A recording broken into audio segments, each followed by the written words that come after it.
Cruzando as Conversas. Oferecimento: Associação dos Oficiais da Brigada Militar e do Corpo de Bombeiros.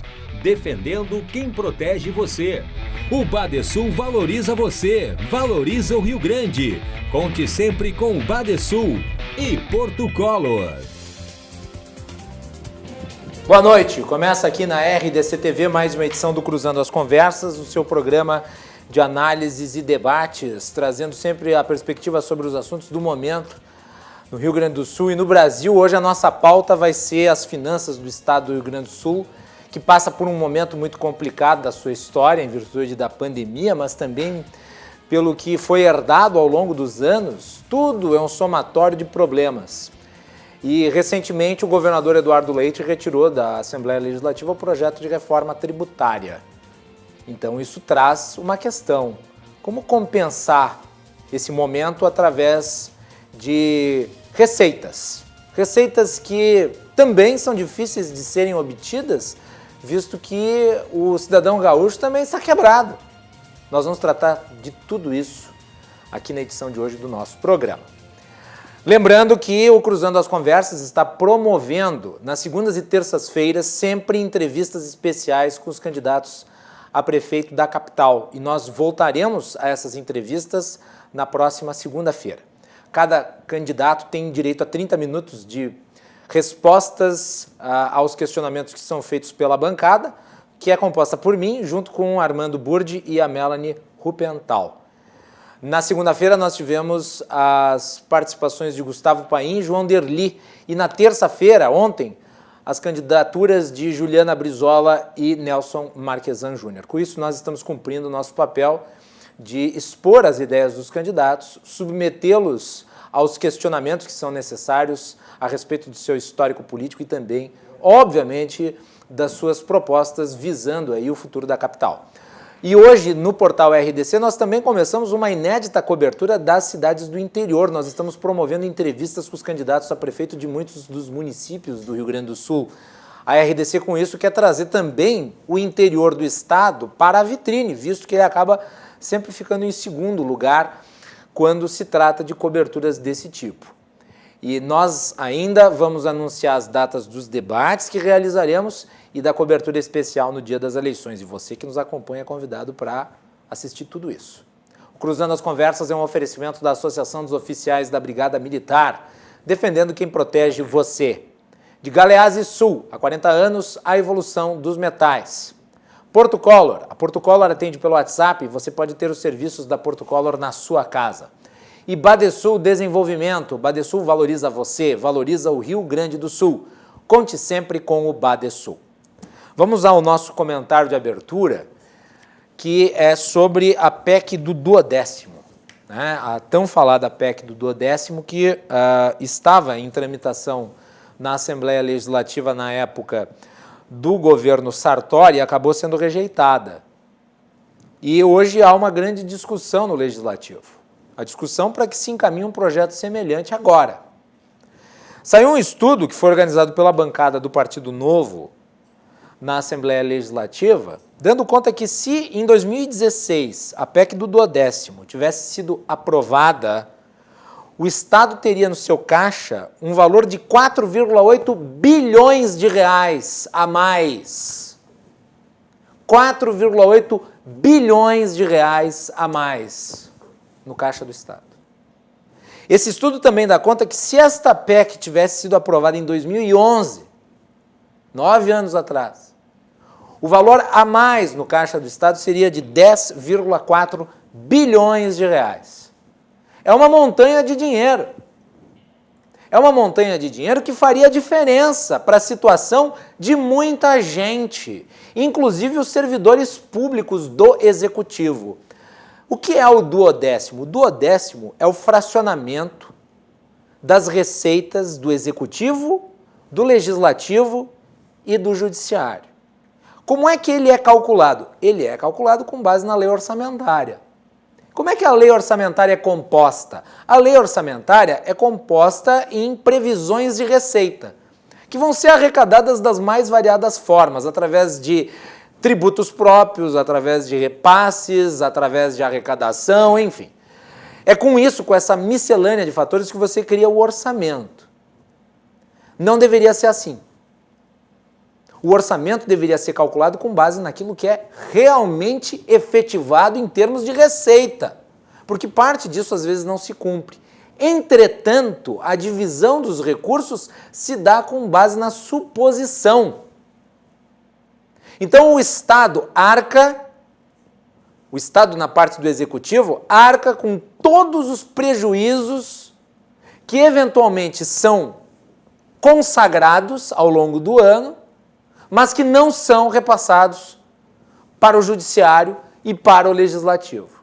Quando o governador José Ivo Sartori apresentou o projeto, quando ele apresentou a PEC, se esperava que o Judiciário e o Legislativo entendessem isso, que era necessário os três poderes dividirem a conta, porque afinal de contas são os três poderes que são sustentados com os recursos públicos.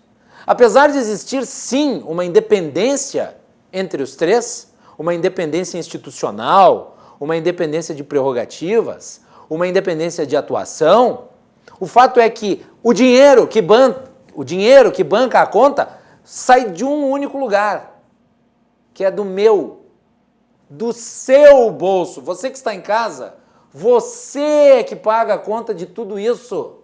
Aqui no estado do Rio Grande do Sul, aqui em Porto Alegre, em qualquer município, de qualquer região em que você esteja assistindo. É você que paga a conta. E quando você paga a conta, é necessário que seja dividido de forma racional, de maneira a estabelecer o equilíbrio necessário. Porque sem o duodécimo, nós institucionalizamos o desequilíbrio e uma hierarquia de condições entre o funcionalismo público. Os funcionários públicos do Executivo, eu não canso de dizer isso, os funcionários públicos do Executivo, predominantemente compostos por policiais e professores, ou seja, por pessoas pobres e valorosas, estão sendo prejudicados porque recebem atrasado, em parcelas, enquanto os grandes fidalgos da magistratura recebem muito bem em dia e salários que estão muito acima do que é pago no mercado. Muito acima do que é pago no mercado. E na época, nós tínhamos um legislativo frágil em termos de convicção. Um legislativo que não era reformista. Um legislativo que virava o nariz para propostas como essa e que cedia à pressão das galerias. E no caso específico da PEC do duodécimo, quem foi militar nas galerias foram integrantes do Ministério Público, da Procuradoria-Geral do Estado e da magistratura, integrantes do Tribunal de Contas, integrantes do Tribunal de Justiça, fazendo pressão desde dentro da Assembleia para que os parlamentares rejeitassem o projeto, o que acabou acontecendo. Nós tivemos, à época, inclusive, parlamentares revelando que eram ameaçados por juízes, dizendo que não, isso não pode acontecer porque você vai ver. Um absurdo. Os togados se travestindo de sindicatos, quando deveriam ter a sua atuação institucional, preservando aquilo que é função da Assembleia Legislativa. E nós tivemos uma derrota, que foi uma derrota para todos. Foi uma derrota para os gaúchos, foi uma derrota para os professores, foi uma derrota para os policiais. E agora mais do que nunca, e é esse o título deste comentário de abertura, cadê o duodécimo governador? Governador Eduardo Leite, o senhor foi eleito sob o prisma de uma ótica reformista. E a ótica reformista visa adequar o Estado às condições atuais da realidade. Ele precisa se autoconter, ele precisa balizar os seus gastos com base naquilo que existe de verdade. E é por isso que nós precisamos que isso seja enfrentado e que o Judiciário e o Legislativo sejam convidados a dividir as responsabilidades. É preciso ter coragem para fazer isso. É preciso ter iniciativa. Existe apoio dentro da Assembleia Legislativa. Hoje existe uma PEC do 10º tramitando entre os parlamentares com um apoio considerável, já de 19. E o senhor tem maioria, apesar de ter sido derrotado na questão da reforma tributária, mas por uma outra questão. Porque a reforma tributária, nós já vamos discutir sobre isso, a reforma tributária, ela incidia sobre as pessoas. E o espírito reformista que moveu as pessoas para que se fizessem esse tipo de mudança era o Estado cortar na própria carne, não passar o butim para a cidadania. E é por isso que a PEC do 10º é fundamental. Então eu convido o governador Eduardo Leite a ter coragem de encampar essa proposta, que é fundamental. É fundamental. Não vai resolver o problema do Estado absolutamente? Não, porque nenhuma medida isoladamente resolve. Mas ela é, acima de tudo, um ato de caráter simbólico. Simbólico de que todos estão participando da resolução do problema. E até agora existem amplos setores do funcionalismo, aqueles que mais recebem, que estão simplesmente à margem disso tudo. Hoje quem paga a conta são os servidores públicos do Executivo e os trabalhadores e empresários da iniciativa privada. E isso tem que mudar, governador. O senhor tem o dever de, até o fim do seu mandato, apresentar uma PEC do 10º. Ela sinalizaria virtude e não covardia. Muito bem. Nós vamos continuar falando sobre a questão das reformas no Estado. E para falar sobre o tema, eu convidei dois queridos amigos, o advogado, especialista em corporativo, Ayrton Favarin. Ayrton Favarin, bem-vindo, boa noite. Muito obrigado pelo convite mais uma vez. É muito bom estar nessa bancada aqui, porque mais do que se discutir os problemas que passam pela população, a gente aprende bastante. Muito bom, muito obrigado. Muito bem, também está aqui de volta o Mário Lima, economista. Mário, bem-vindo, boa noite. Boa noite, Macalossi, boa noite, Favarin, boa noite a todos. É muito bom estar aqui discutindo temas relevantes novamente, em especial, né, no que diz respeito às finanças públicas do Estado do Rio Grande do Sul, que é um tema difícil de lidar, mas muito importante para discutir para a cidadania, para discutir para as políticas públicas do Rio Grande do Sul e, obviamente, para o futuro desse Estado que é maravilhoso de viver, mas que temos tido problemas históricos ao longo da história das políticas públicas do Rio Grande do Sul e, em especial, do financiamento delas. Muito bem. Favarin, PEC do 10º. Por que essa recusa em apresentar o projeto? O governador Eduardo Leite, ele se mostrou, em épocas de campanha, como se fosse um novo político fazendo coisas novas para o nosso Estado. O que aconteceu com isso? Ele fez o que sempre foi feito. Ele veio prometer aquilo que acharia que traria para ele votos, prometeu descaradamente, foi até deselegante com o opositor dele, mas, na verdade, ele está se mostrando, e já se mostrou mais de uma vez, um perfeito enrolador. Ele nos enrolou a população, está nos enrolando. Essa reforma tributária que foi apresentada, ela foi amplamente rechaçada, não pelos motivos políticos, mas, como bem dito por ti, Macalossi, no começo, porque ela, mais uma vez, vinha pegar no bolso da população e ia pegar na sociedade. O governador não tem a coragem de cortar na própria carne, não tem a coragem de fazer alguma coisa em prol do Estado. Se nota claramente que toda essa reforma tributária, todo esse conteúdo que está se trazendo ao Rio Grande do Sul de alteração na questão tributária é feito pela Secretaria da Fazenda. E o governador, com isso, tem bastante tempo para pensar em novas políticas e novas coisas. A reforma, a PEC do 10º, ela não vai ser posta pelo governador porque ela vai ferir as suscetibilidades dele e vai ferir os pares dele, ao qual ele está muito bem acordado. Ele não quer fazer isso, senão já teria feito. Minha opinião. Mário, sua avaliação.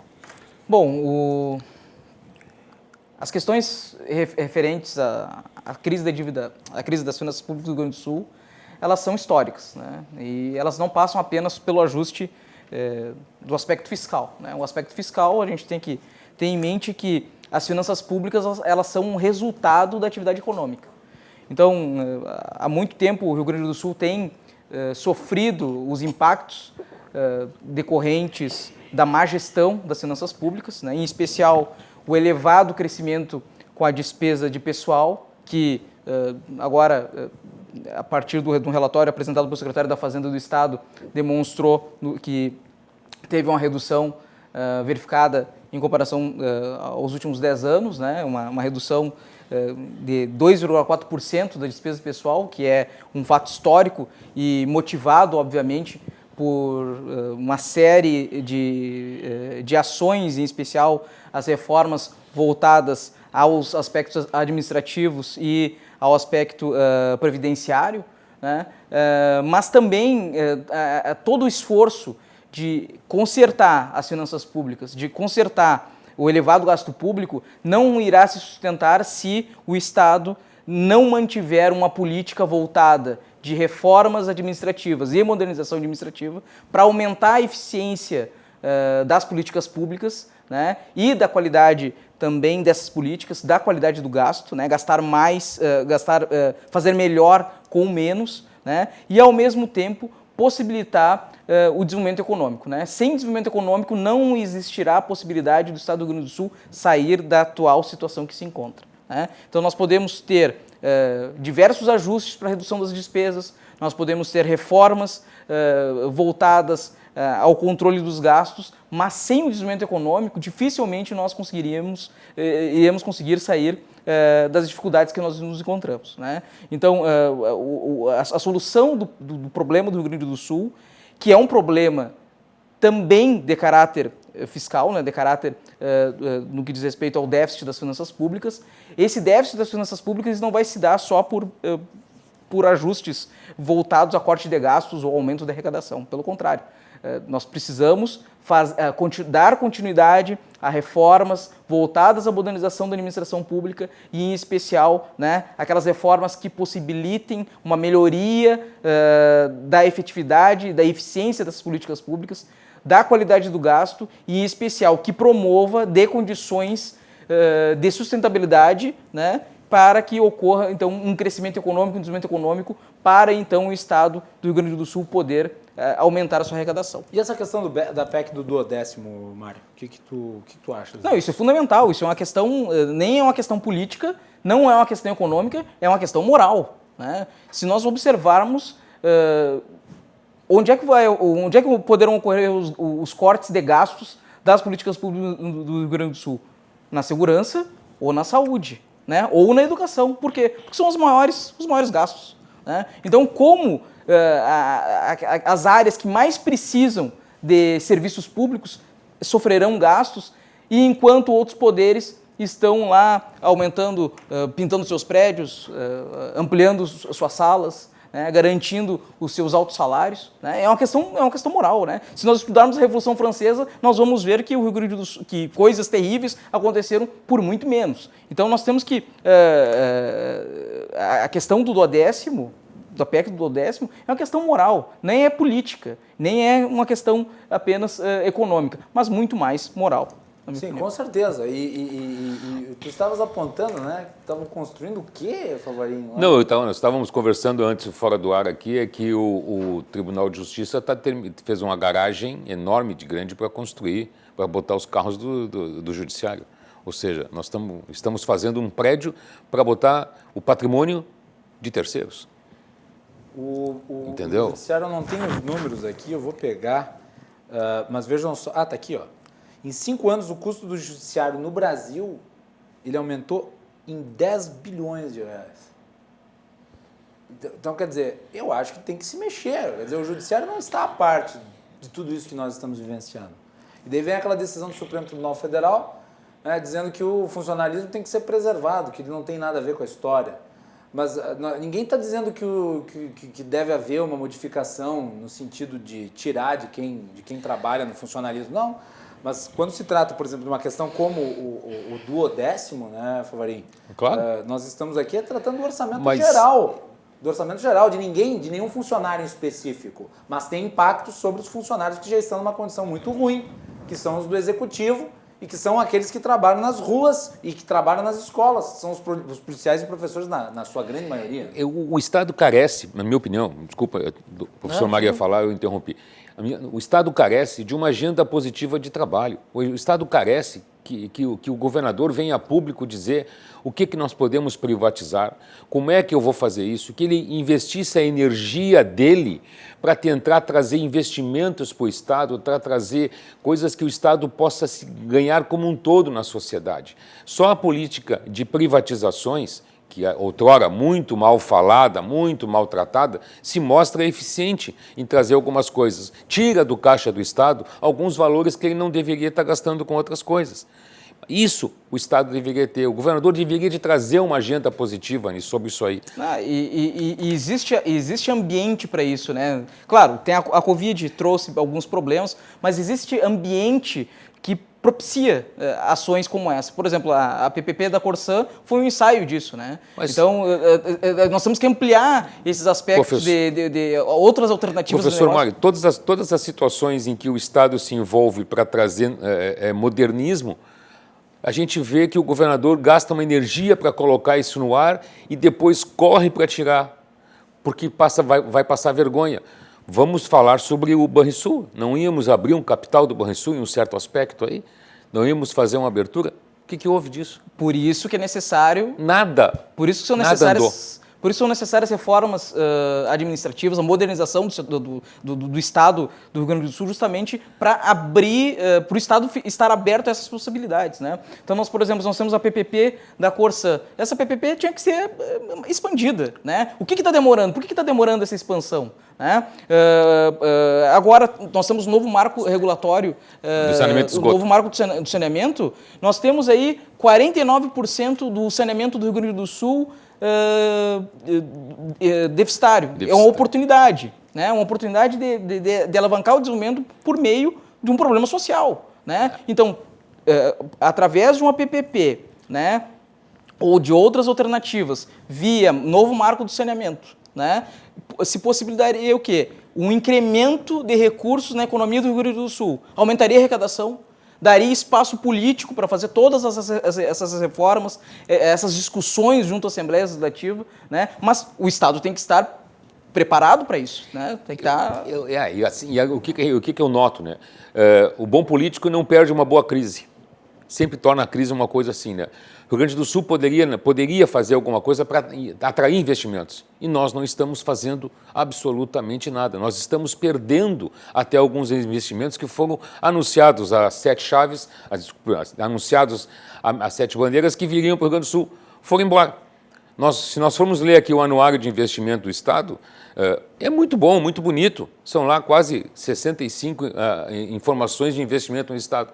Mas qual estão se perfectibilizando? Quais estão acontecendo? E em que volume está acontecendo isso?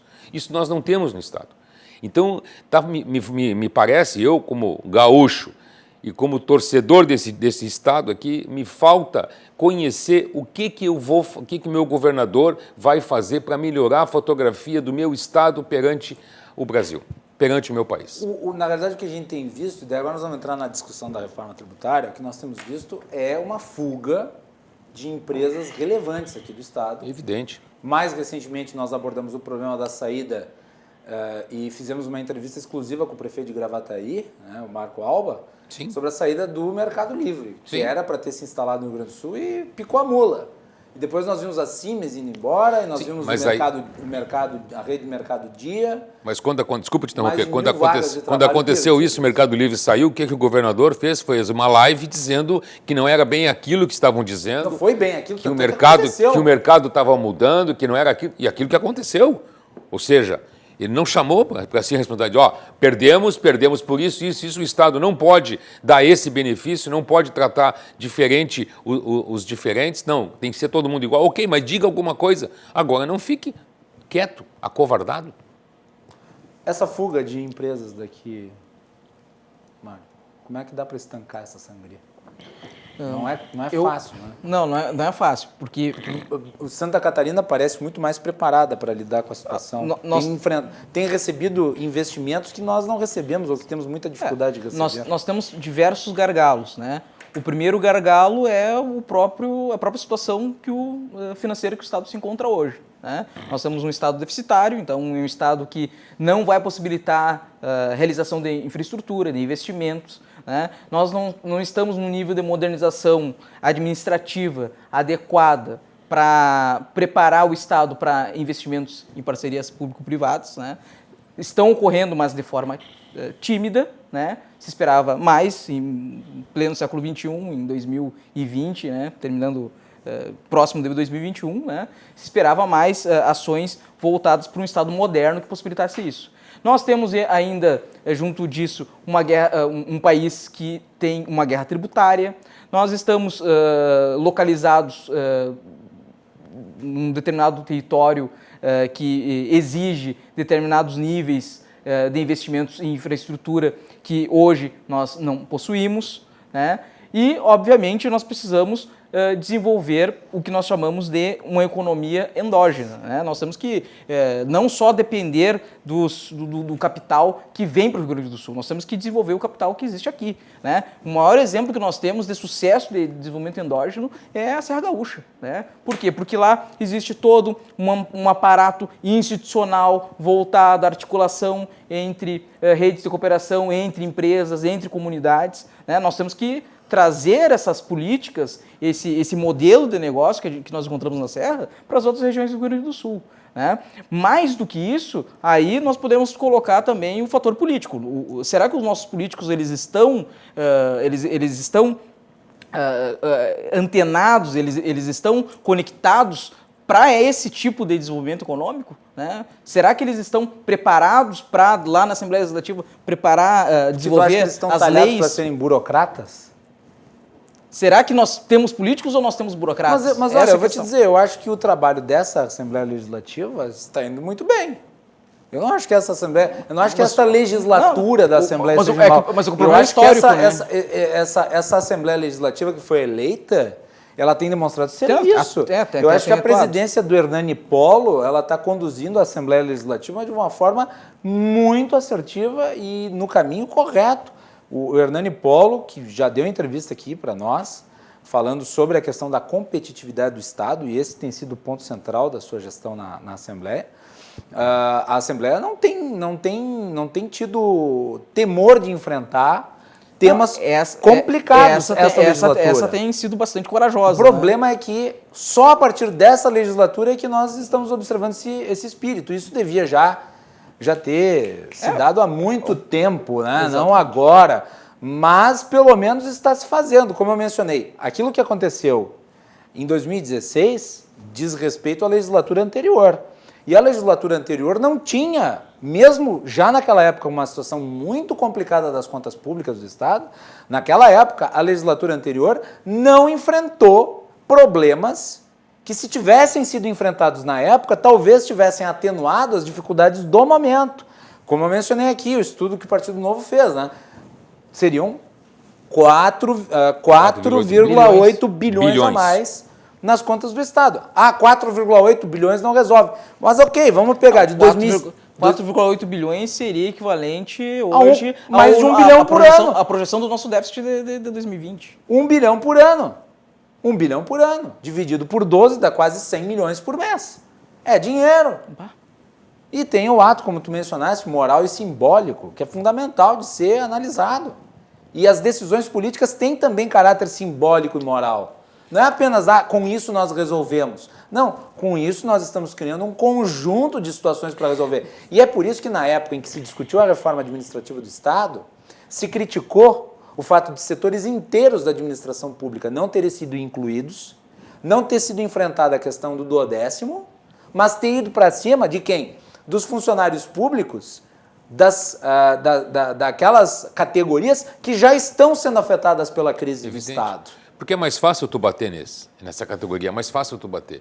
Agora, buscar alguém da mesma estatura para te poder buscar bater ou trazer para uma conversa e também tirar um pouco, isso é quase impossível de se fazer. Porque aí eu acho que falta envolvimento dos políticos nisso. E aí, nesse ponto, o governador fica isolado. E o envolvimento político no sentido weberiano do termo, né? O político, como o Macalossi colocou, da Assembleia da atualidade. Exato. Da vontade de lutar, né? De resolver o problema. De que alguém que... De não seguir... alguém que buscou na sua base... Vamos lá, essa Assembleia aprovou, e aqui foi um erro do governador, eu não canso de apontar, porque foi um erro e ele deveria falar isso publicamente, cometia um erro. O governador atrapalhou no fim do governo Sartori a questão das privatizações. Ele mobilizou o PSDB para votar contra. Poderia já ter sido aprovado. O governador poderia ter herdado isso. E foi voto do PSDB também que prejudicou a aprovação da PEC do duodécimo. Foi.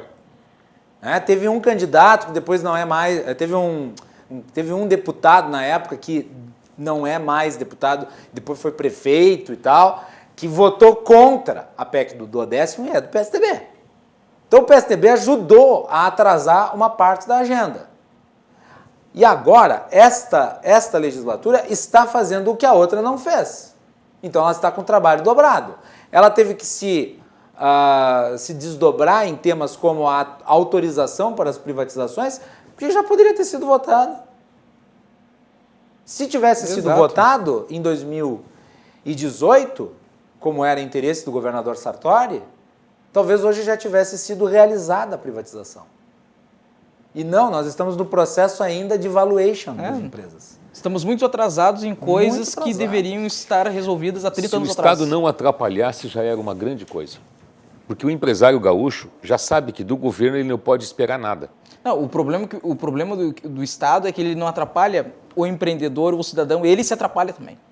Então, é justamente isso, é a necessidade que o Estado tem que fazer uma autocrítica de tornar... O Estado, que eu me refiro, são os poderes, né? De se aproximar do cidadão e verificar que a coisa não está boa. Né? E não só no aspecto fiscal, né? No aspecto da falta de recursos ou da baixa qualidade da prestação dos serviços públicos. Não, são N fatores. O ambiente não é propício para o desenvolvimento. Vir a inovar na questão administrativa do próprio Estado e das forças que o Estado tem. E não se fala só em força de segurança, naquilo que o Estado tem para poder oferecer para a população, isso pode receber uma inovação, receber uma criatividade. Será que a prestação de serviço que o Estado tem que gestar, tem que ser sempre a mesma durante vários anos? Nós vemos com um déficit público histórico. Se nós formos buscar quem é que começou isso, a gente não vai encontrar quem começou, mas vai saber quem é que aumentou bastante isso. A gente sabe, isso não está muito longe. Quem potencializou, a gente consegue... Quem potencializou, a gente sabe disso. A gente sabe disso. Eu não vou aqui poupar. Aqui nos governos do PT ajudaram a destruir as contas públicas do Estado. O governador Tarso Genro recebeu do governo Ieda superávit das contas e entregou o déficit. Ponto. Não adianta falar que porque teve o crescimento lá do agronegócio e teve os super safras. Teve política fiscal, meus amigos. Teve política fiscal. Reconhecer isso no governo Ieda não é uma opinião, é reconhecer o fato. Não, e aumentar o gasto público.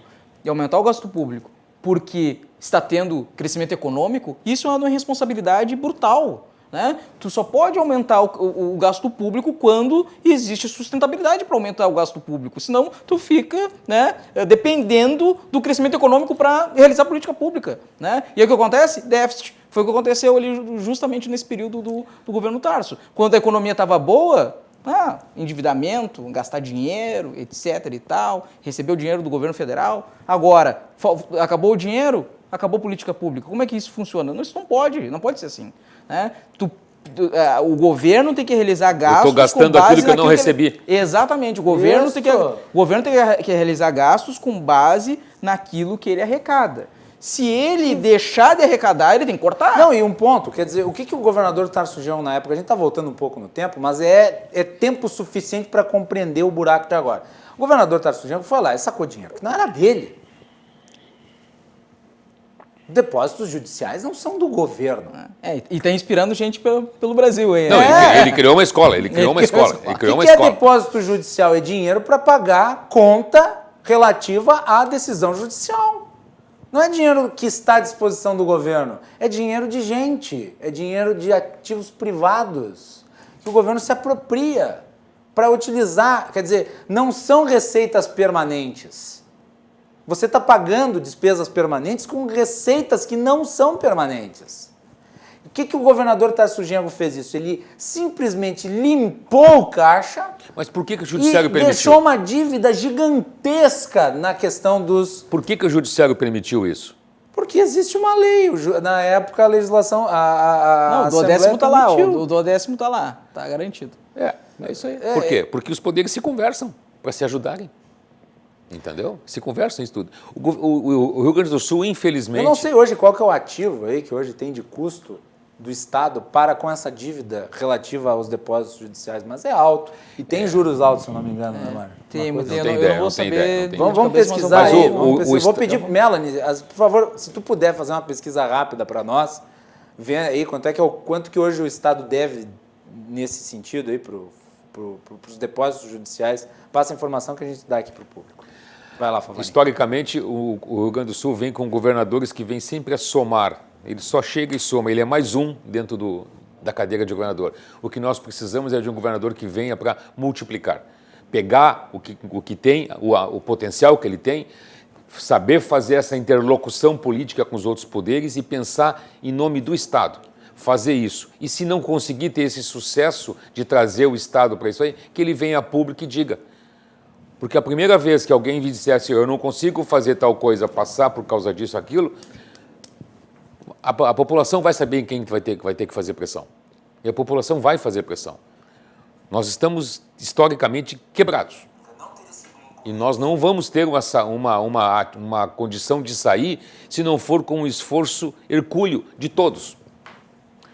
Muito bem, vamos mandar mensagens aqui, agradecer a audiência, o advogado João Henrique Leone Ramos, mandando mensagem aqui que o programa está top. Obrigado, João. Um abraço. O João participou recentemente do Cruzando. Tem vários, inclusive, participantes do nosso programa que nos acompanham com frequência. O meu querido professor de Direito Constitucional, Paulo Natalício Weschenfelder, foi meu professor de Direito Constitucional na UX. Inclusive comenta aqui das entrevistas com os candidatos a prefeito. Ele diz: ótima a programação das entrevistas com os candidatos, questionamentos objetivos, sérios e que demonstram conhecimento de causa por vocês, entrevistadores. São muito proveitosos para nós, eleitores. Parabéns, professor. Muito obrigado. Um abraço para ti, saudades. Também um abraço aqui para o Daniel Killing, que é secretário da Fazenda lá de São Francisco de Assis. Um abraço, meu querido Daniel.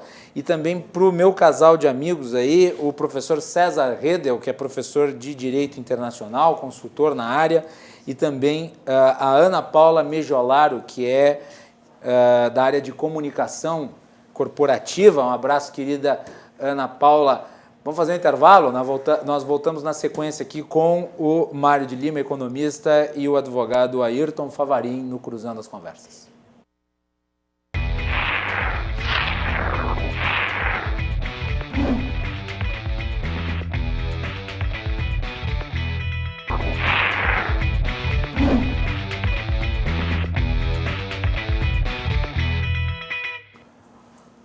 Nós estamos de volta aqui no nosso programa. Eu quero aproveitar e continuar mandando abraços para o nosso público. O professor Manuel Trindade também está na nossa audiência. Também para o promotor João Pedro Xavier, faz tempo que não vem aqui no programa, um abraço. Para Mara Pacheco, que cumprimenta o programa. Para o Daniel Quinho, eu já mandei, mas ele mandou uma mensagem aqui: precisamos diminuir de verdade o tamanho e o peso da máquina. Obrigado, Daniel. E também para o Rafael Notagiacomo. É assim que pronuncia, Rafael? Ele disse que o nosso programa sempre traz um debate muito aprazível. Muito obrigado também pela mensagem. Muito bem, prosseguimos aqui no nosso programa hoje com a participação do economista Mário de Lima e também do advogado Ayrton Favarin. O Cruzando as Conversas é um oferecimento da Associação dos Oficiais da Brigada Militar, defendendo quem protege você. De Galeazzi Sul, há 40 anos, a evolução dos metais. Portocolor, soluções gráficas. A Portocolor atende pelo WhatsApp e você pode ter os serviços da Portocolor na sua casa. E Badesul Desenvolvimento, o Badesul valoriza você, valoriza o Rio Grande do Sul. E quem valoriza o Rio Grande do Sul está ao lado dos gaúchos em todos os momentos, principalmente nos mais difíceis. E o Badesul está sempre ajudando no desenvolvimento do nosso estado com investimento, inovação e muito trabalho. É com esse propósito que o Badesul contribui para o crescimento do Rio Grande do Sul e junto com você luta para superar todos os desafios. É pensando nisso e no desenvolvimento que o Badesul oferece oportunidades de financiamento para produtores rurais, municípios e empresas dos mais diversos tamanhos e setores. A gente valoriza você, valoriza o nosso estado, Badesul, governo do Rio Grande do Sul, novas façanhas. As contas públicas do estado são temas que estão sendo discutidos hoje no nosso programa.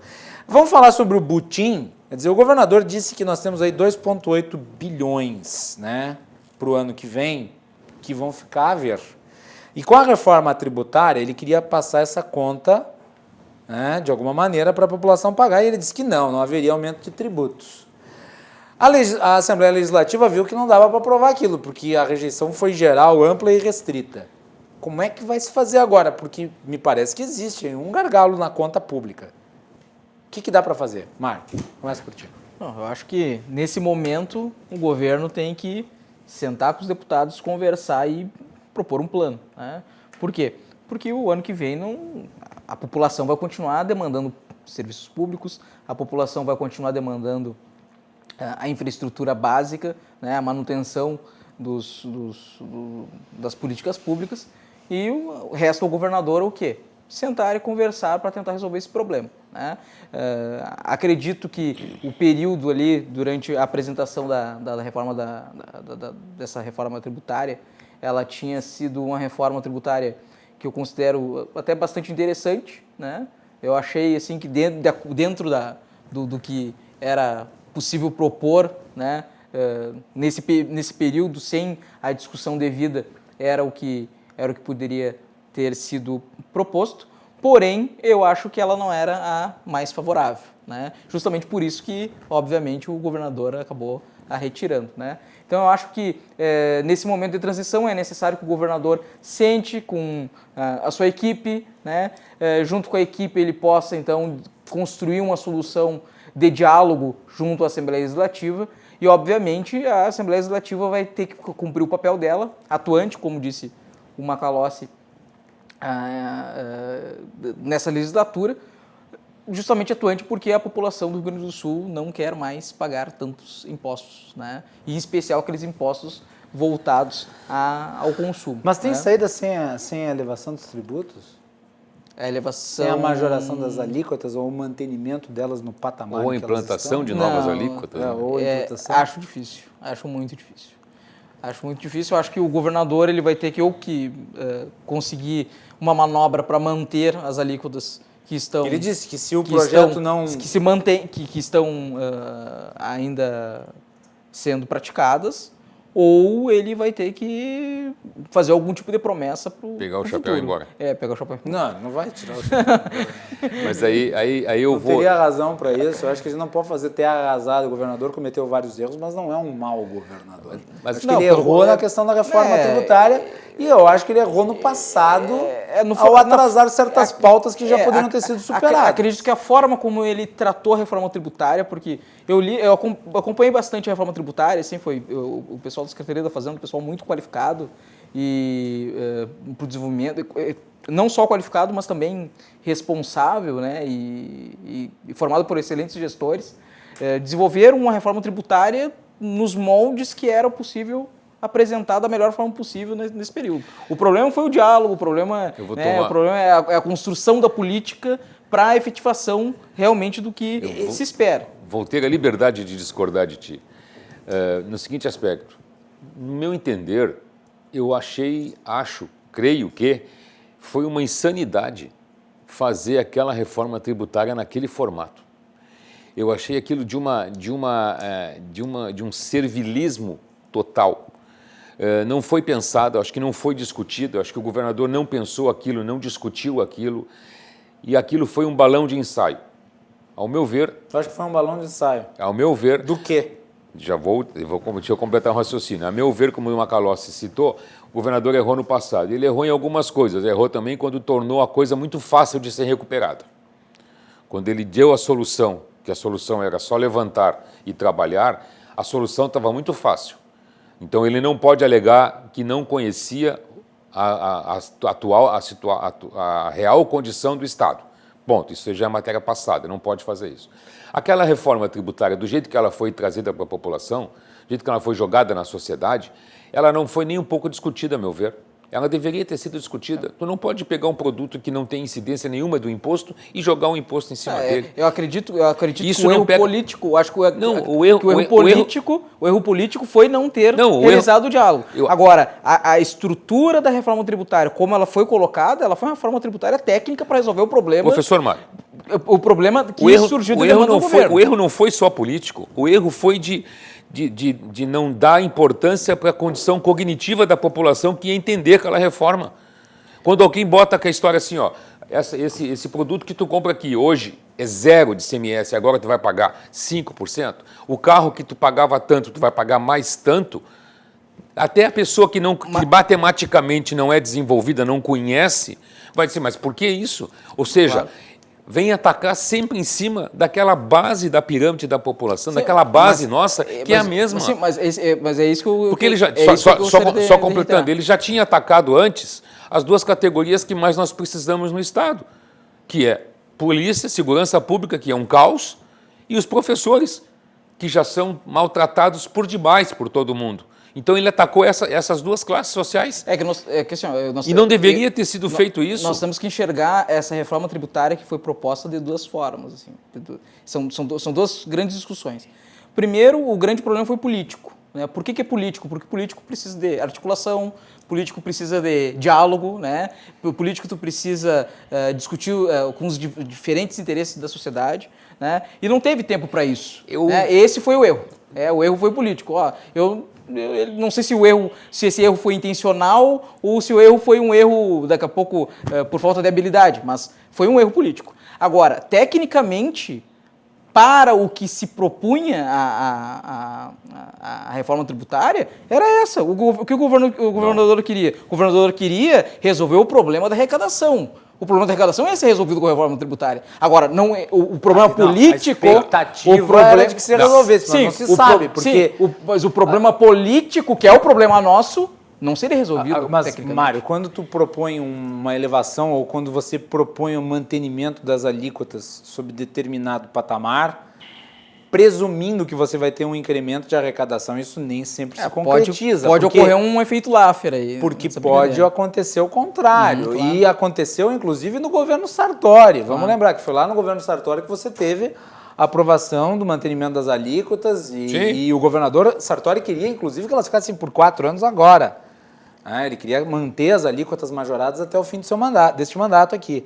E a expectativa da Secretaria de Fazenda do Estado não se concretizou, porque esperava-se um incremento de receita e aconteceu o contrário, houve uma queda na arrecadação do Estado, se eu não estou enganado. Não, claro, é que essa falta, o não incremento ocorreu justamente também por diversos outros fatores econômicos, né? Mas eu tento analisar da seguinte forma. Nós tínhamos dois aspectos. Um aspecto político, que é o governador tentar resolver a solução, tentar resolver o problema que a população deseja, né? Que é pagar menos imposto, pagar um imposto mais justo, etc.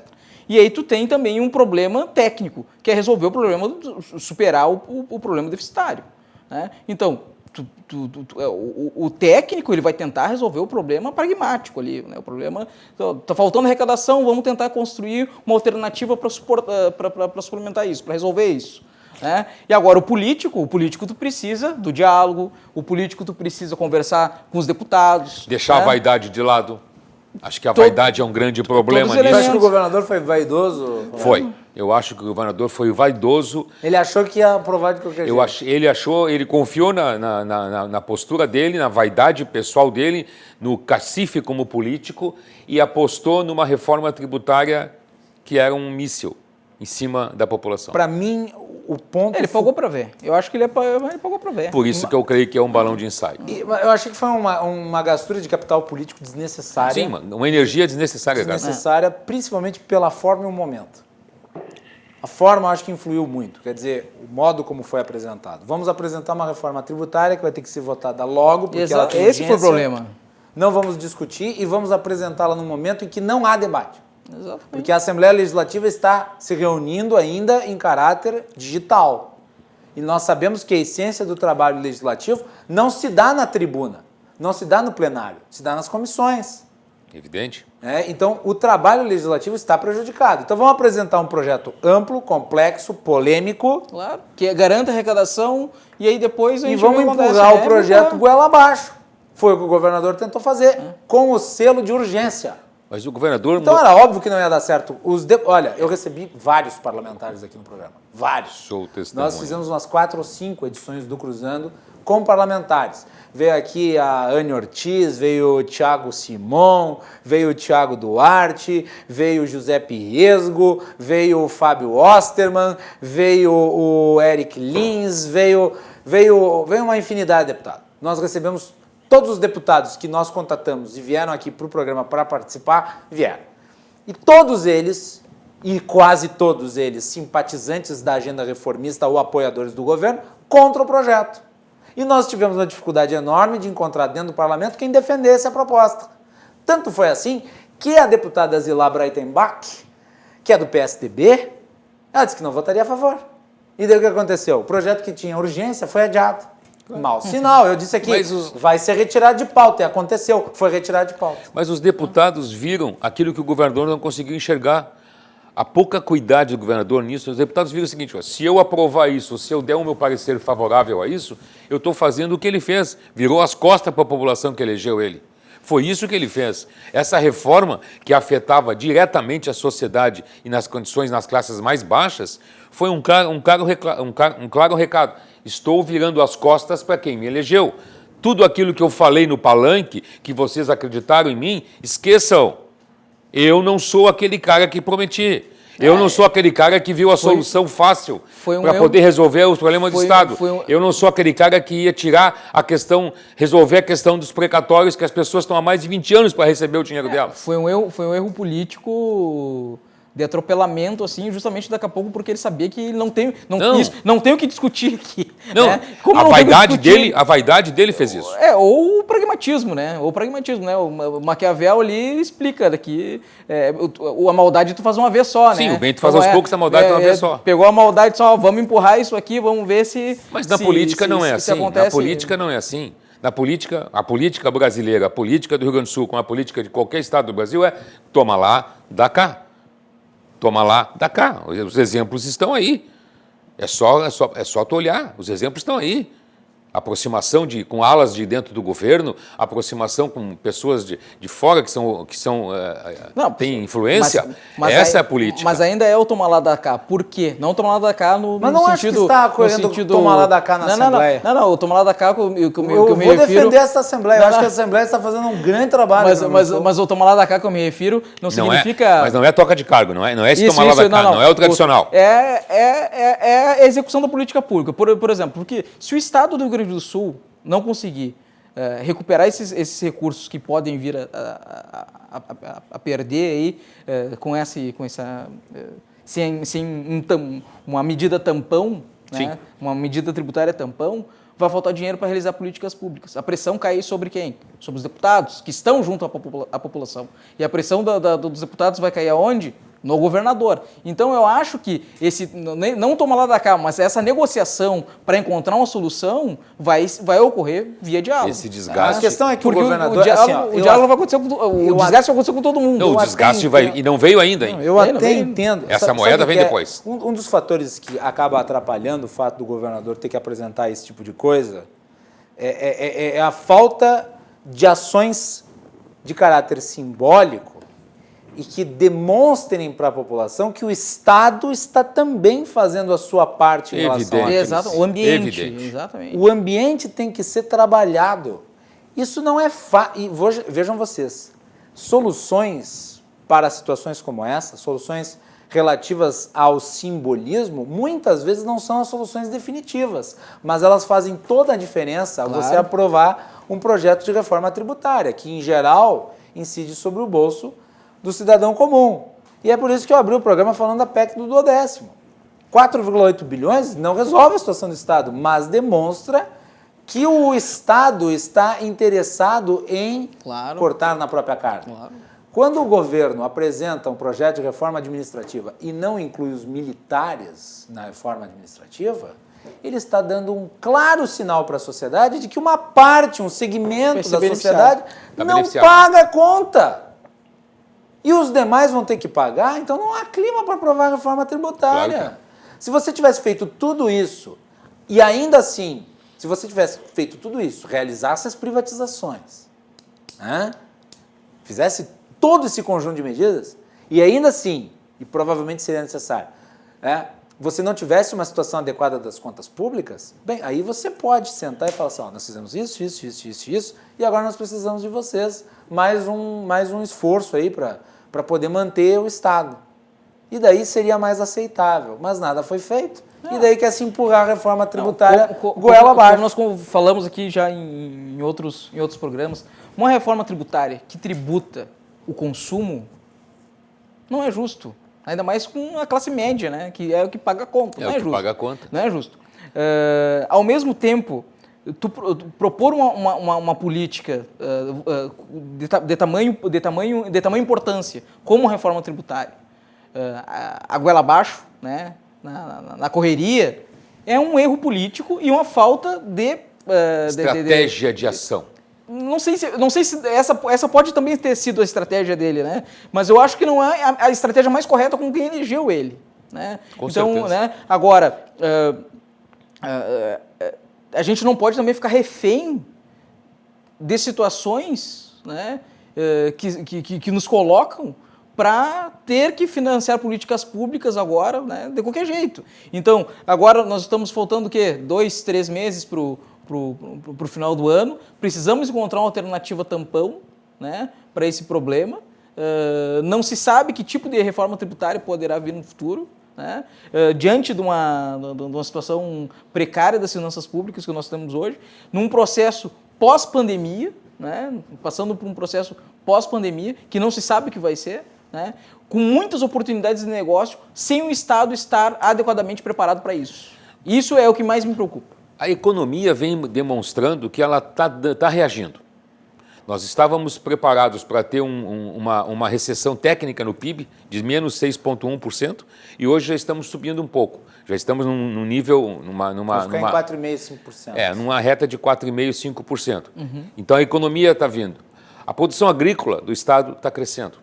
A produção agrícola em nível nacional vai ser uma muito boa safra.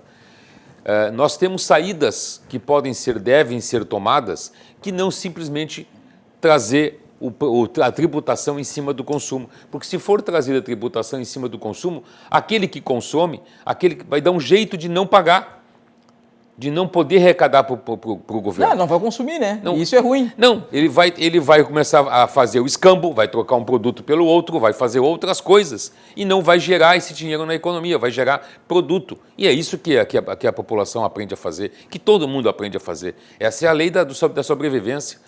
Então, assim, a necessidade que se traga para a população uma confiança de que ela tem um governador, tem um governo que está pensando em melhorar as condições do Estado, que está pensando em tirar um pouco de si próprio, que os outros 2 poderes tragam para si também essa sinergia de vamos trabalhar para nosso Estado crescer. Nós não falamos em implantação de grandes negócios no Estado. As oportunidades aparecem aí. E se o governador não tem poder político... No meu modesto entender, é obrigação do governador botar uma pasta embaixo do braço e vender o Estado fora do Brasil. E se ele não tem poder político para propor uma reforma tributária que possibilite uma melhoria de vida da população, com a população pagando menos impostos, então que ele pelo menos faça um enfrentamento com os outros poderes para que o Estado consiga pelo menos fazer uma gestão mais adequada das finanças públicas, né? A questão do duodécimo é realmente um absurdo. É um absurdo. Quer ver voltamos para o duodécimo, vou voltar para o judiciário. Eu lembro que no início do ano passado, ou foi no início desse ano, agora não estou, acho que foi início do ano passado, não tenho certeza. Mas, de qualquer forma, isso aconteceu. O governo apresentou um orçamento que era um orçamento com as contas reais, um orçamento com base na arrecadação que de fato seria, né, apresentada, e esse orçamento foi aprovado pela Assembleia e este orçamento estabeleceu o congelamento, né, da despesa vegetativa, se eu não me engano. Não estou exatamente preciso nessa minha informação, mas era um orçamento que tinha base na realidade e que estabeleceu o congelamento do custo dos 3 poderes. E foi aprovado pela Assembleia Legislativa. O que aconteceu? Foi judicializado. Sim. O Tribunal de Justiça judicializou uma decisão monocrática, suspendeu a decisão da... É o orçamento base zero. Tu realiza, tu vai fazer a realizar a despesa de acordo com o que realmente tu arrecadou. Bom, isso é o princípio básico do orçamento. Não, aí foi judicializado, disseram que a votação e a proposta eram inconstitucionais.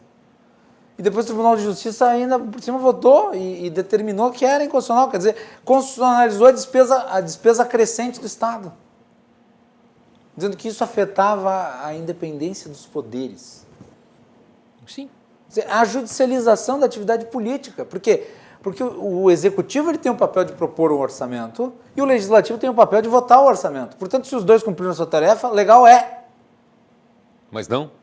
Não, de repente o Judiciário... Eu até disse na época, eu falei assim, vamos destituir o governador Eduardo Leite, todos os parlamentares e os membros do Tribunal de Justiça passam a administrar o Rio Grande do Sul. A lei orçamentária é básica, né? As receitas estimadas fixam as despesas, né? Não tem como realizar fazer um orçamento esperando uma despesa superior, com expectativa de arrecadação. Superior a uma... Tu não tem como estimar uma despesa superior a... Preparar um orçamento com uma despesa superior à sua receita. As receitas fixam as despesas. Então... Isso é o normal. Não, isso é a base da lei. Vai lá, não, pode falar. Não. Toca. Não, isso é verdade, porque o que acontece? Os orçamentos, todos eles são balizados em cima de arrecadação. Mas só que não se respeita o parâmetro da arrecadação, né? O parâmetro da arrecadação, ele simplesmente é uma linha que é elevada, mas essa linha não é respeitada, então tu gasta muito mais. Nós temos quanto da folha da receita do Estado comprometida com a folha de pagamento? Quase que 88,17%. É uma coisa absurda. 88,17%. Aí tem os inativos e os inativos. Despesas de pessoal mais aquelas despesas obrigatórias chegam a 95% da despesa do Estado. Pois então. Então, existe uma margem muito baixa de redução de despesas. Aí a gente tem que fazer um voto aqui para o governador Eduardo Leite, que ele teve a dificuldade para começar a aprovar planos de privatização. Ele teve que gastar um grande esforço político. Mas já podia ter sido aprovado. Sim, mas ele teve que fazer isso porque nós tínhamos ser o protagonista. Mas nós tínhamos um impeditivo que vinha dentro de feito por um outro governo. Votado Exatamente. Eu lembro daquela confusão e o Sartori propôs o plebiscito junto com as eleições, aí disseram que não, que tinha que ser votado. Mas por que se criou aquilo no passado? Quem mais aumentou o déficit público está naquela fase. Naquela fase, aquilo ali foi o quê? Foi um apêndice político. Aí tudo é estratégico, tudo é fundamental para o Rio Grande do Sul. Ninguém sabe o que quer dizer, né? Ninguém sabe para que serve a Sulgás, mas ela é estratégica. Tudo é estratégico para quem quer ficar no poder. A empresa gaúcha de rodovias. Isso. Quer dizer, se criou durante o governo se rebentou os pedágios. Uma empresa para concorrer com o DAIA. Se rebentou os pedágios, acabou com os pedágios, era um ato público do governador retirando as cancelas, todo mundo aplaudindo, a imprensa batendo em cima. Para quê? O que serve a EGR hoje? O Rio Grande do Sul, o Estado do Rio Grande do Sul tem que se preparar para, basicamente... O Estado do Rio Grande do Sul é obeso, ele tem que fazer uma cirurgia bariátrica. Mas a cirurgia está sendo feita. Eu não vejo. O problema é que está sendo feita a longo prazo. Né? Então, o ajuste das finanças públicas está sendo realizado. A reforma administrativa que foi feita agora, mas que deveria ter sido feita há 30 anos atrás, né? A reforma administrativa, a reforma da Previdência, que deveria ter sido feito já anteriormente, são caminhos para se conseguir isso. Só que se a gente não conseguir preparar um ambiente propício para o desenvolvimento econômico, nós não vamos conseguir sair dessa. Claro que não. Por quê? Vejamos as despesas. 95% das despesas do estado do Rio Grande do Sul, elas são praticamente ou despesa de pessoal ou obrigatórias. Não temos como cortar essas despesas. Então, a única forma da gente reduzirmos a participação dessas despesas em relação à nossa receita é aumentando a arrecadação. Porque não tem mais como cortar a despesa. Né? Mas, ao mesmo tempo, não existe mais espaço político para pagar impostos. Né? Eu não estou disposto a pagar impostos. Não, ninguém tá. Porque é aquele negócio que o professor Igor Danilevics, ele fala, existe a capacidade contributiva. Exatamente. Exatamente. E a capacidade Chegamos no limite. Não tem mais. Chegamos no limite. É que assim, um legislador, quando eu falo legislador, o integrante do poder, o governador, seja lá quem for, não estou pessoalizando agora, ele acha que a capacidade contributiva do cidadão é limitada. É infinita. E não é, ela é limitada. Claro. Ela é limitada, existe um limite para a capacidade contributiva. E ela foi exaurida. Foi exaurida. E daí no nível federal também se discute reforma tributária com aumento de tributo, que é disso que se trata, né? Claro. E com criação de tributo novo. Então, as despesas do Rio Grande do Sul, dificilmente nós vamos conseguir reduzi-las. Aí, detalhe, o Novo também divulgou um estudo mostrando que à medida em que cresceu a arrecadação, cresceu a despesa do Estado. Claro, esse é o problema. Não, ultimamente o que está acontecendo, não está acontecendo isso. Né? Nós tivemos aqui uma redução da despesa de pessoal, uma redução do déficit previdenciário, porque as reformas foram realizadas nesse governo. Né? Obviamente que essas reformas deveriam ter acontecido há muito tempo atrás. Né? Tanto no aspecto previdenciário quanto no que diz respeito aos gastos do pessoal. Então, eu posso dizer para vocês tranquilamente, os gastos públicos no Rio Grande do Sul têm pouca margem de corte. A possibilidade de melhorar essa situação aqui é o aumento da arrecadação, mas aumentando a carga tributária, aumentando os impostos, não, aumentando o desenvolvimento econômico. Se nós aumentarmos o desenvolvimento econômico do Rio Grande do Sul, existirá a possibilidade de aumentar a atividade econômica e então o Estado conseguir dar uma respirada. E para isso nós temos que utilizar as possibilidades que nos aparecem. Né? Então nós temos o quê? O novo marco regulatório do gás surgindo que pode recuperar Rio Grande. Nós temos um novo marco regulatório do saneamento de água e esgoto que pode impulsionar a economia do Rio Grande do Sul, porque nós temos 49% do saneamento do Rio Grande do Sul, ele é sem coleta e sem tratamento. Sim. Então, a média nacional ainda é pior. A média nacional ainda é pior, então existe possibilidade de crescimento, só que nós temos que ter um Estado preparado para fazer as contratações, para fazer... Não, e tem que ser um Estado com segurança jurídica suficiente para que os ativos privados possam ser colocados aqui exatamente, com segurança. Sabendo que terão a rentabilidade. Por isso que as parcerias públicos-privadas no Brasil não andaram em função disso, falta segurança jurídica. Eu fiquei sabendo essa semana... Olha aqui o que aconteceu na PPP da iluminação pública em Porto Alegre. Se judicializou a questão. Isso já poderia ter sido implementado. Claro. Isso é um fato. Exatamente. Não, e existem outros elementos, por exemplo, eu fiquei sabendo de uma proposta de PPP, do Sindicato do Centro de Formação de Condutores, para realizar as carteiras, para fazer as carteiras de identidade do Rio Grande do Sul. Então, ao invés de ter lá um ambiente lá do Estado, pagando aluguel, etc. e tal, com um elevado custo, passa por um CFC. O CFC, mesmo que faz a carteira de motorista, vai lá e faz a carteira de identidade, reduz o custo. Isso são possibilidades, devem existir inúmeras possibilidades de redução do custo da administração pública do Rio Grande do Sul. Nós temos que preparar o ambiente para isso. Não deveria ser nenhum debate ideológico, porque a lei das PPPs é do governo PT. É. Só trazer aqui uma informação que o governador postou nas suas redes sociais, diz respeito ao gasto com pessoal. Ele disse: os números reforçam a importância das reformas que realizamos para reduzir o custo da máquina pública no Rio Grande do Sul. Daí a matéria 0 hora. Pela primeira vez em 10 anos, despesas com pessoal caem no Rio Grande do Sul. E daí aqui um trecho da matéria. Os números dos primeiros 8 meses de 2020 comprovam que a reforma administrativa aprovada pelo governo do Estado, combinada com as restrições nas contratações, conseguiu conter o crescimento vegetativo da folha de pagamento. Mesmo nos anos em que os servidores não recebiam aumento, a folha crescia em torno de 3% graças a promoções automáticas e adicionais por tempo de serviço. Até agosto, a despesa de pessoal consumiu 19,9 bilhões, uma redução de 2,4% em comparação com os 20,4 bilhões de igual período de 2019. É uma redução. É algo para ser comemorado. Então, imagine isso mais o que está faltando. Né? Pelo menos é algo, né? Então, o aspecto da gestão fiscal, da gestão tributária, do corte do gasto, tal, isso já está sendo realizado historicamente. Né? Só que só isso não é o suficiente. Né?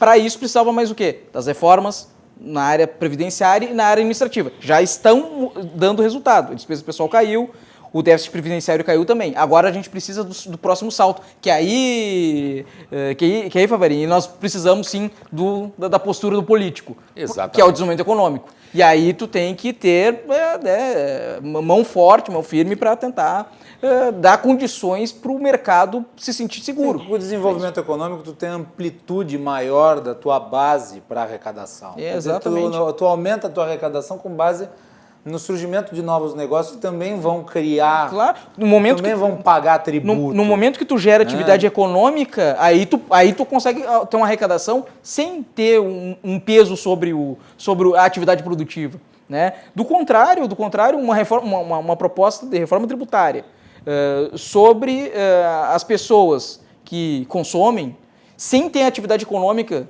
desenvolvida como o Rio Grande do Sul, o Rio Grande do Sul precisa ter crescimento econômico. Bom, teve crescimento econômico, bom, vamos tributar o justo, né? Nem mais nem menos, mas o justo, né? Para possibilitar o desenvolvimento econômico. Agora, uma economia que tu tem um elevado déficit fiscal, né? Um elevado déficit previdenciário, sem crescimento econômico, tu ainda vai tributar essas pessoas?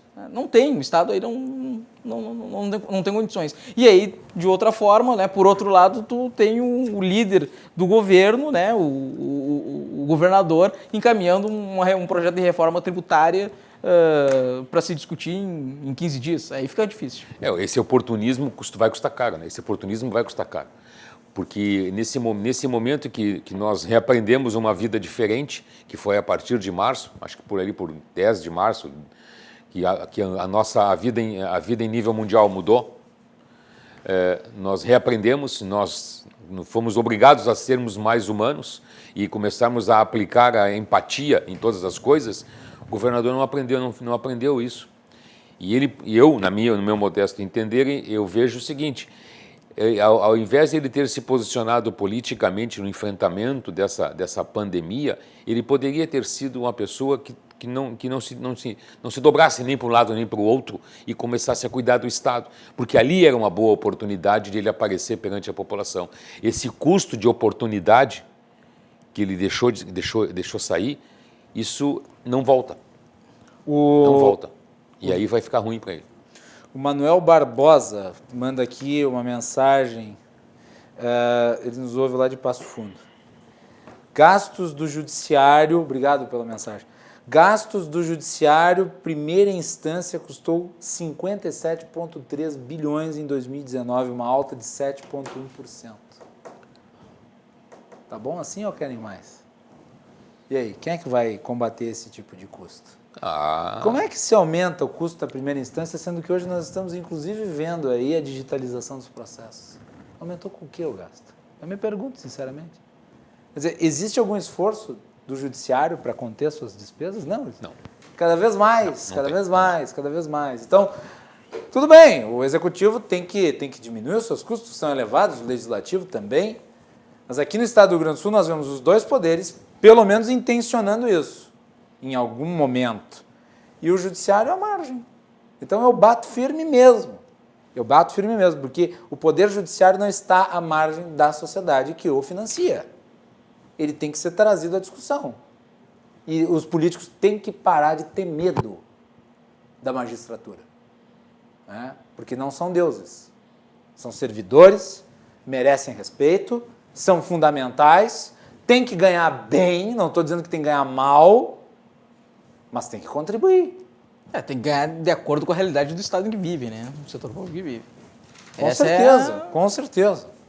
Bem, senhores, vamos encaminhando para o final do programa. Acho que deu para fazer uma análise bem ampla aí. Pontos finais. O que o governador deveria fazer agora? depois dessa derrota da reforma tributária, Mário? Dá para encaminhar o que na Assembleia? Governador, agora eu acho que o senhor tem que sentar com a sua equipe, encontrar uma alternativa para garantir que as políticas públicas no ano que vem não sejam interrompidas, né?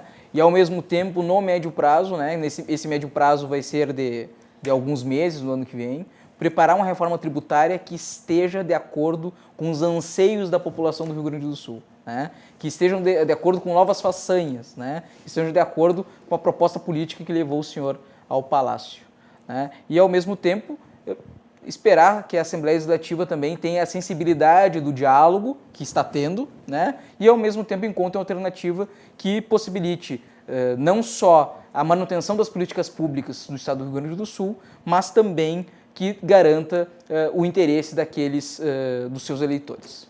Era isso, Macalossi. Favarim, o que o governador tem que fazer? Bom, governador, se o senhor me pedisse uma sugestão, eu lhe diria o seguinte: chegue mais perto da população, mostre para a população que o senhor está fazendo alguma coisa pela população, mostre a sua vontade de não tributar o consumo da população que já é tão achatada e sente com os seus pares e desenvolva uma política social em que o crescimento da arrecadação do Estado venha em prol de todos, em que todos venham a contribuir para isso.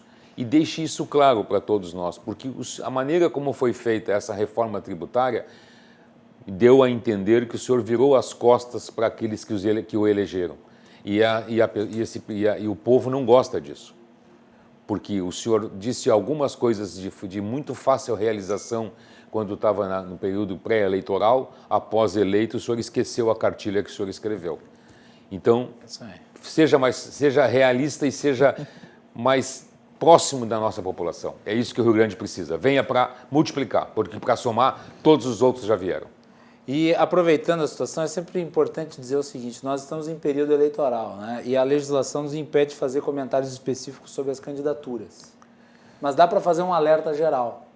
Tome muito cuidado com as propostas que são largadas por aí, que não tem pé nem cabeça, que não fazem sentido nenhum do ponto de vista orçamentário, né? Nós, inclusive, aqui na bancada da RDC-TV, nas entrevistas com os candidatos a prefeito, temos cobrado muito em relação a de onde vai sair o dinheiro para fazer isso, aquilo, aquele outro. Então, preste atenção, porque nós estamos questionando isso para os candidatos, né? Preste atenção nas respostas, veja se faz sentido o que a pessoa está dizendo. Porque a pessoa pode simplesmente lançar qualquer ideia. Vou criar o Jardim da Babilônia. E daí se pergunta, tudo bem, e o orçamento? Como é que fica? O senhor vai ter, sei lá, 5% de receita livre. Como é que o senhor vai bancar isso? E daí vem aquela fala genérica, né? Porque vai ser daqui, porque nós vamos sentar para ver e tal. E a realidade se impõe no dia seguinte à posse, porque daí vem as contas, né? E vem todo aquele liame legal que tem que ser cumprido. Então, prestem muita atenção que os candidatos estão falando. Eu não estou falando nenhum específico, eu estou falando em geral. É uma preocupação, seja com os candidatos da capital ou do interior. E nós, aqui na RDC-TV, estamos questionando, porque eu acho que é fundamental para o público esse tipo de compreensão. Estão acompanhando Sabatinas, Mário? Sim, acompanhando todas, segunda... Bom, foram duas agora, segunda e terça, né? Isso. Eu acompanhei as duas, claro. As quatro sabatinas. 4 sabatinas. Acompanhei ontem também. Achei algum momento de deselegância total, mas eu achei muito bom o debate, o nível do debate. Muito bem. Então tá, é isso aí. E você está convidado para acompanhar nas segundas e terças-feiras as nossas sabatinas com os candidatos a prefeito. O nível das perguntas é igual para todos, tá? Igual para todos. Mas são perguntas que todos os candidatos certamente saberão responder, porque dizem respeito aos seus respectivos programas de governo, aos seus históricos, às questões polêmicas de suas candidaturas. Nada impossível de ser respondido, né? O papel do jornalismo é questionar. Não estamos também aqui para debater. Os candidatos vêm, são excepcionalmente bem recebidos, ficam à vontade, conversamos tranquilamente. Quando chega a hora das perguntas, nós a fazemos. E amanhã à tarde, às 17 horas, nós temos mais uma edição do nosso especial para o interior do Rio Grande do Sul, que é parte da nossa cobertura das eleições 2020. Então você acompanha aqui eu, Cláudio Andrade e Vitória Caroline. Mário, obrigado por ter vindo. Obrigado. Favarinho, obrigado. Muito obrigado pela oportunidade e um abraço a todos. E voltamos na sequência com João Carlos Silva, direto de Brasília. Ele está de volta. Vamos falar aí sobre a sintonia entre Paulo Guedes e Rodrigo Maia. Agora são melhores amigos. Best friends. Já voltamos.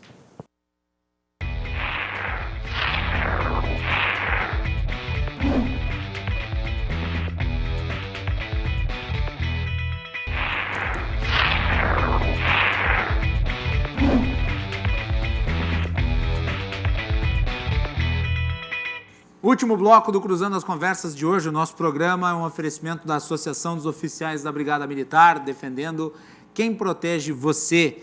De Badesul Desenvolvimento, quem valoriza o Rio Grande está ao lado dos gaúchos em todos os momentos. O Badesul valoriza, você valoriza o Rio Grande do Sul. Conte sempre com o Badesul. E também Porto Color. A Porto Color Soluções Gráficas atende também pelo WhatsApp. Você pode ter os serviços da Porto Color na sua casa. O nosso programa vai ao ar de segunda a sexta, às 22h15, trazendo análise sempre dos assuntos mais impactantes do momento no Rio Grande do Sul e no Brasil. Você também pode nos assistir pelas redes sociais, @RDCTV Digital. Nós estamos em todas as plataformas, no Instagram, no Facebook, no Twitter e no YouTube. Curta, compartilhe, deixe sua mensagem. E também estamos no formato podcast. Você pode clicar na aba podcasts no site rdctv.com.br, acessar o Cruzando as Conversas e também nos agregadores Spotify, Google Podcasts e outros. No último bloco do nosso programa, os bastidores do poder com João Carlos Silva, direto de Brasília. João, bem-vindo, boa noite, amigo. Boa noite, Macalossi, espectadores, tudo bem? Tudo tranquilo, estávamos com saudades, o João não participou na segunda e na terça, porque é o nosso programa especial Eleições 2020. João, antes de entrar nas pautas quentes de Brasília, o que tu está achando aí desse início de eleição? Sexta-feira começa o horário eleitoral que não é gratuito, que é pago, mas que é obrigatório. Qual que é a tua análise aí das eleições municipais que estão começando? Essas eleições serão eleições atípicas, né? Por conta dessa pandemia que assola o país, assola o mundo. Acho que os candidatos vão ter um tempo muito curto de fazer campanha. O custo operacional vai ser um custo operacional menor, até por conta de recursos, né? Por conta de como você levar a mensagem ao eleitor, por conta do isolamento. Eu acho que os candidatos vão ter que se preocupar mais em mostrar aqui para que vieram, qual que será a intenção deles com o eleitor e também para a sua cidade. Qual será o trabalho específico que o candidato fará para trazer para perto de si a vontade popular de agregar votos e agregar também considerações de toda a sociedade.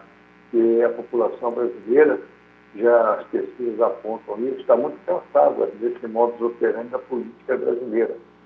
Eu acho que agora a renovação vai ser muito grande nas câmaras municipais e, com certeza, deve ser, a gente acredita que deve ser renovação para melhor.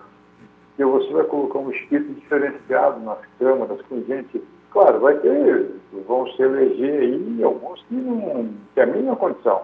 Mas eu acho que, com certeza, a gente torce para isso para você superar a qualidade, que a qualidade supere a expectativa de todos os eleitores. E detalhe, né, João, eu mencionei aqui anteriormente, em virtude do estado econômico que foi produzido a partir da pandemia, acho que nunca antes foi tão válido o questionamento sobre a viabilidade do que é proposto, né? Quer dizer, como é que o senhor vai executar o projeto que o senhor está propondo? Exatamente. Eu acho também que vai diminuir muito, Macalossi, a mentiraiada no horário eleitoral. Na verdade, o candidato chegar, dizer que vai fazer isso, vai fazer aquilo, e não fazer coisíssima nenhuma. Falar de bobagem para o eleitor e os candidatos a prefeito que vão para debate também, se posicionando com propostas absurdas, vendendo terreno na Lua, isso acho que também não vai existir mais. Até porque a consciência do candidato também é da consciência do eleitor. Agora, tem um fato, né? Quer dizer, eu acho que o papel do jornalismo aqui, no sentido de compensar essa ausência dos candidatos nas ruas, ele se torna ainda mais importante, né, João? E nós aqui na RDC estamos tentando fazer isso. Nós estamos com uma cobertura aí de horas de análise em cima do processo eleitoral. Tivemos edições especiais do Cruzando essa semana, do Portal, que agora começou inclusive uma cobertura das eleições do interior do Rio Grande do Sul, e nós vamos realizar 2 debates nesse primeiro turno. E eu fico vendo aí o noticiário das grandes emissoras de televisão do Brasil cancelando seus debates, quer dizer, isso não ajuda a amadurecer o processo democrático, né? Não. E outra, lá atrás, as eleições, todos nós já tínhamos mais ou menos dentro na nossa cabeça, na nossa mente, quem nós iríamos votar. Concorda? Sim. Hoje, o que nós vamos fazer? Hoje nós vamos ver como o candidato se habilita nas condições que nós esperamos que ele esteja e que ele dê conta do seu mandato a favor da população e da cidade. Não a favor dele, nem dos seus apaniguados. Hoje, o debate é importantíssimo para você ver quem é quem na hora do dia. Para você não cair na ilusão de eleger qualquer um, para depois você ter que pressionar para tirá-lo do cargo, porque ele não está sendo coerente naquilo que ele pregou e muito menos fazendo uma gestão adequada. João, vamos falar um pouco sobre o que aconteceu em Brasília nos últimos dias. E eu acho que o ideal é a gente começar pelo Paulo Guedes. Paulo Guedes e Rodrigo Maia se reconciliaram. Como é que foi o processo de entendimento entre essas duas figuras que estavam simplesmente distribuindo bordoadas públicas ao longo dos últimos dias? Aquilo que a gente está dizendo sempre, que você precisa do Rodrigo Maia. Se você quiser fazer algum comprometimento político, discussão de projeto, você tem que trazer o Rodrigo Maia para perto. Se você não trouxer o Rodrigo Maia para perto, você não traz a Câmara, o conjunto da Câmara está perto de você, do governo. Quando ocorreu aquelas bordoadas todas, o governo ficou muito fragilizado porque o Congresso fechou as portas. E a gente sabia que isso ia acontecer. Só que surgiu um personagem nessa história toda, que é um personagem extremamente profissional na política, que foi o autor dessa junção de promover um jantar para unir Maia e Paulo Guedes. Renan Calheiros, do MDB. Com todos os problemas que o Renan tem, aliás, é um dado... Foi o Renan que promoveu, E o dado Renan nem curioso, concorda com a agenda do Paulo Guedes e nem é da mesma linha do Rodrigo Maia, em termos econômicos, né? O Renan Calheiros sempre teve um pé assim no assistencialismo. O Paulo Guedes e o Rodrigo Maia nunca discordaram no essencial em relação ao que o Brasil precisa. E o Renan Calheiros é um sobrevivente, porque até agora ninguém conseguiu colocar as mãos nele, né? A justiça não chegou perto dele. Não. Você não pode desconsiderar o cabedal político de inteligência do senador Renan Calheiros. Ele, do nada, propôs esse jantar, uniu os dois, ambos se reconciliaram. Acredito eu que agora essa reconciliação foi muito importante. Tu acha que é para valer agora a reconciliação, João? Os líderes participaram disso tudo, né? Os líderes partidários participaram, apoiaram o Rodrigo, apoiaram o Paulo Guedes, porque a pauta de discussão, de agressão, não representa nada ao Brasil. O Brasil não precisa disso, a gente já tem dito isso. Então agora, todo mundo com o pé no chão. Vamos ver como é que caminha as reformas. Eu já tinha dito que a reforma tributária e a reforma administrativa sofreria mudanças por parte do Congresso. Isso já está ocorrendo. O líder Ricardo Barros já está conversando com alguns líderes para propor ao veja, João, que o Rodrigo Maia agora, inclusive, está postando coisas para demonstrar alinhamento, no caso, né? Ele postou Sim. algumas horas atrás uma matéria da Reuters em que o Guedes nega a prorrogação do auxílio emergencial e o estado de calamidade para 2021. E o Rodrigo Maia publicou no seu Twitter o seguinte: a posição da presidência da Câmara é a mesma. Então, são sinais de alinhamento, ao contrário do que vinha acontecendo até então. Sim. Então, quer dizer que não houve apenas um ato simbólico, foi algo realmente efetivo que se construiu ali. O presidente Rodrigo Maia, ele amadureceu muito no cargo de presidente da casa. Quer queira ou quer não, sofreu agressões por parte da sociedade, disse daquilo, briga daqui, briga dali, mas ele foi uma pessoa, foi o grande artífice do governo Bolsonaro para que os projetos passassem no Congresso Nacional. Esse mérito ele tem. E por que ele tem esse mérito? E, curiosamente, os líderes de oposição, líderes de situação, comungam com o que o Rodrigo Maia falta na casa. Essa questão do amenizamento dessa crise, ele teve o apoio de todos os líderes, o presidente Rodrigo Maia. Então é importante dizer que o Rodrigo Maia é uma pessoa fundamental na engrenagem do governo, porque o governo precisa do Congresso. Todo governo precisa do Congresso. Se o governo não precisar do Congresso, o governo cai. A realidade é essa. E era o que estava para acontecer até o momento em que o governo se colocou numa nova postura de aproximação com as lideranças de centro, né? Exatamente. Que eu acho que se consolidou muito com a entrevista que o Renan Calheiros deu para o William Vac. Não sei se tu chegasse a acompanhar a entrevista. O líder, Ricardo Barros, ele tem uma proximidade muito grande com o Rodrigo Maia e ele também tem a facilidade de diálogo e de pira profissional, de colocar as questões no governo. Ele senta na mesa e diz: olha, não dá para fazer isso porque não vai passar. Se faz isso, passa. Então, é um interlocutor e a casa confia. Por que a casa confia? Porque ele é muito ligado ao Rodrigo Maia. É diferente. Você arruma um líder que não tem essa junção, essa proximidade com o presidente da casa, a situação fica totalmente difícil. E, João, só para pontuar, o abraço de Bolsonaro em Toffoli.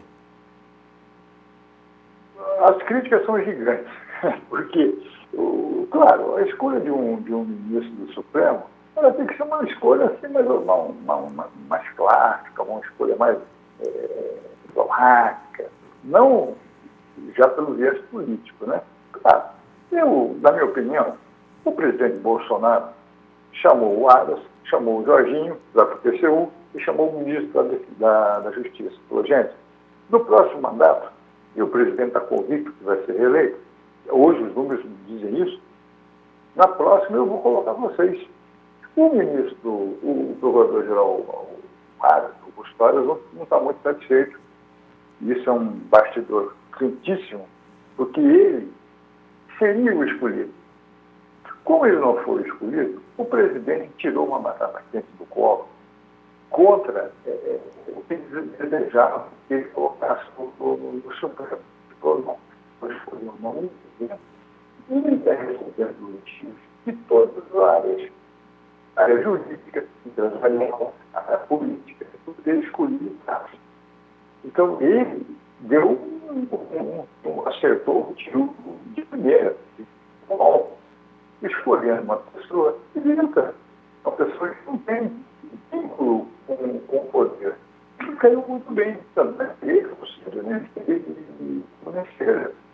isso auxilia muito o presidente nessas questões com relação ao Supremo. O Toffoli é um agregador, se dá muito bem com o presidente Bolsonaro, se dá muito bem com os colegas do Supremo, da Tora. Tem uma força muito grande dentro do legislativo, do judiciário brasileiro. E ele promoveu esse encontro. Um encontro ameno, um encontro de bate-papo, de conversa entre os poderes, onde foi se discutido a proposta do ministro que será escolhido, Cássio, no Senado, o comportamento, como que será a definição do dia que ele vai lá para o Senado fazer a sua oratória. E isso é comum. Quer dizer, todo mundo critica, porque não seria o ministro ser escolhido ter vínculo. Claro, a gente esperava que não. Mas o processo, o rito é esse. Como é que você vai? Só se você pegar a Constituição e rasgar. Mas o rito funciona assim. Quer queira, quer não. É isso aí. João Carlos Silva, obrigado pela participação. Voltas amanhã. Grande abraço a todos, bom descanso, se cuidem.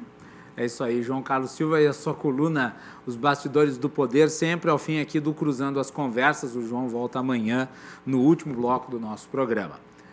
E lembre-se, amanhã às 17 horas nós continuamos a nossa cobertura das eleições municipais. Fiquem ligados, eu, Cláudio Andrade e Vitória Caroline. O interior do Rio Grande do Sul em destaque aqui na RDC TV. Uma boa noite e até mais.